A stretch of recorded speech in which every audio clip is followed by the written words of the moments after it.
안녕하세요. 2020년 5월 25일 월요일입니다. 오늘도 하나님께서 주시는 은혜가 우리에게 가득하기를 소원합니다. 기도하겠습니다. 하나님, 주님께서 주신 은혜를 깨닫고 주님의 인도하심 속에 거하며 주신 말씀에 순종하는 하루 되도록 주여 도와주시옵소서. 예수님 이름으로 기도합니다. 아멘. 아멘. 여러분 잘 지내세요? 요즘 어떻게 지내시는지 모르겠네요. 오늘 사실 연휴인데 여느 때와는 다른 그런 연휴 같습니다.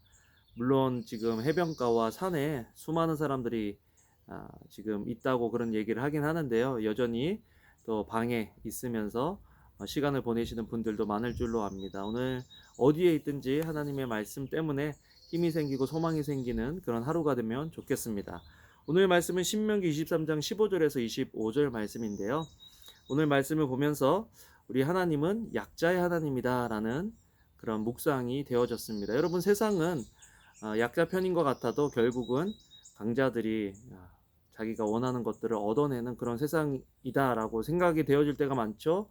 그래서 사람들은 힘을 얻으려고 하고 권력을 얻으려고 하고 힘 있는 사람과 친해지려고 하는 것 같습니다.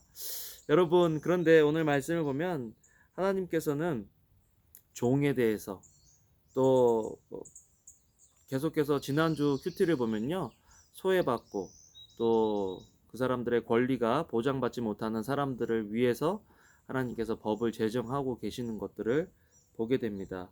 15절 16절을 보면 종이 그의 주인을 피하여 내게로 도망하거든.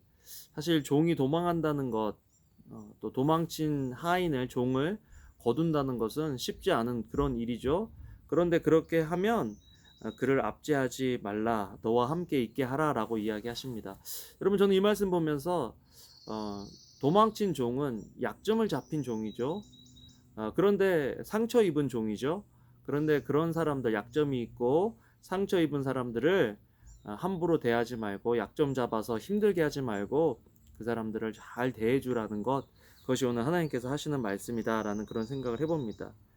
또한 이스라엘 여자 중에 또 남자 중에 또 창기와 남창이 없도록 하라.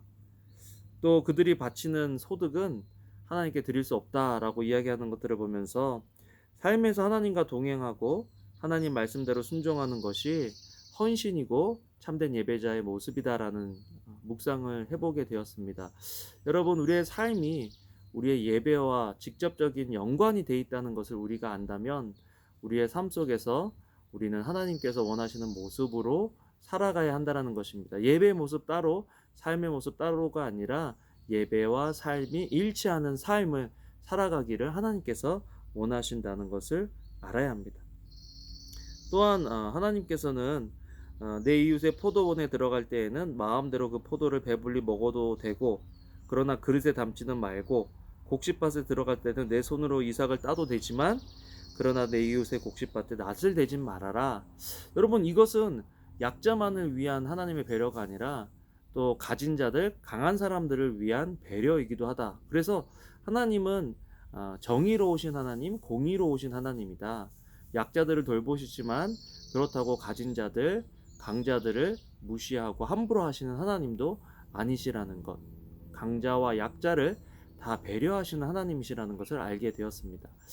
여러분, 오늘 큐티를 하면서 저는 그런 생각 해봤어요. 하나님은 약자들의 편이다. 저는요, 그렇기 때문에 나도 약자들의 편이 되어야 되겠다. 우리 교회도 약자들을 돕는 교회가 되어야 되겠다. 이렇게 생각할 때가 참 많은데요. 오늘은 큐티를 묵상하면서 그런 생각을 해봤어요. 내가 약자다.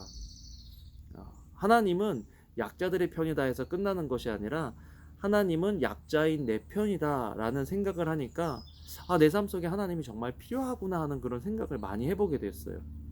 우리가 누군가를 도와줄 때요, 자칫 잘못하면 나는 부족한 게 하나도 없고 나는 강하고 당신은 약자고 당신은 소외된 사람이니까 내가 도와줄게, 그런 태도로 그런 자세로 누군가를 도와줄 때가 참 많은데요.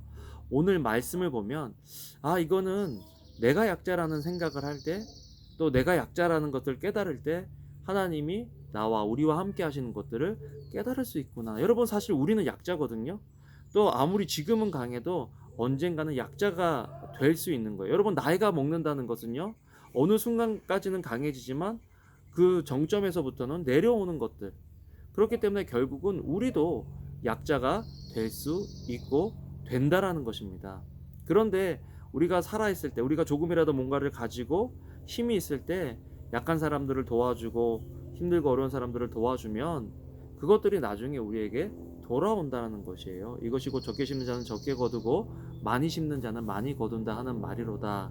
정말 심는 대로 걷게 하시는 하나님께서 정말 우리가 무언가를 가지고 있다고 생각할 때 누군가를 도울 수 있고, 심지어는요, 내가 약자지만 누군가를 배려하고 도울 수 있다라는 것이죠. 24절 25절이 그런 맥락에서 하나님께서 네가 아무리 약자지만, 그래서 강한 자의 밭에, 있는 자의 밭에 들어갔을 때, 포도원에 들어갔을 때 생존을 위해서 먹을 수는 있지만 그것을 그릇에 담아오진 말아라 라고 말씀하시는 것은, 낯을 대지 말아라고 말씀하시는 것은 서로가 서로를 배려한다. 그래서 신앙이 있는 사람은 함께 더불어 살아가는 사람이라는 것입니다. 그래서 사실 저는 오늘도 그런 생각을 해봐요. 여러분들이 나를 도와주고 있고 약한 저를 도와주고 있고, 저도 제가 도와줄 수 있는 부분에서 여러분들의 약한 부분을 도와준다. 그래서 우리는 약자가 약자를 서로 도우면서 살아가는 그런 세상. 그러면서 내 약한 부분을 하나님을 바라보며 하나님을 경험할 수 있는 그런 공간으로 우리가 활용한다면 우리의 삶이 더욱 아름답고, 또 내 약한 부분 속에서 하나님을 경험할 수 있는 그런 은혜의 그런 기회가 되지 않을까, 그런 묵상을 해보았습니다. 여러분, 오늘 하루를 살아가시면서요, 우리의 약함을 인정하시고요, 또 우리 주변에 약한 사람들, 약한 부분들이 보이는 어떤 그런 사람들이 있다면 우리에게 있는 것들로 그 약함을 서로 보듬어 줄 수 있는, 도와줄 수 있는 그런 하루 되면 좋겠습니다. 그렇게 할 때 하나님께서 뭐라고 말씀하시냐면요, 타국인에게 내가 구워주면 이자를 받아도 되거니와 내 형제에게 구워주거든 이자를 받지 말라. 그리하면 내 하나님 여호와께서 내가 들어가서 차지할 땅에서 내 손으로 하는 범사에 복을 내리시리라. 우리를 복 주신다고 말씀하셨죠.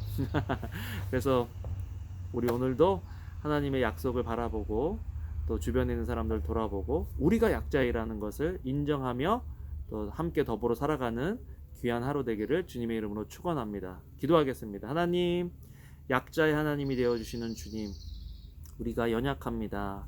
우리와 함께 하시고, 또 우리가 눈을 들어 주님께서 보여주시는 힘들고 어려운 사람들 도와줄 수 있는 넉넉함, 믿음 우리에게 허락하여 주시옵소서. 감사를 드립니다. 예수님 이름으로 기도합니다. 아멘. 여러분, 오늘도 좋은 하루 되세요. 사랑합니다.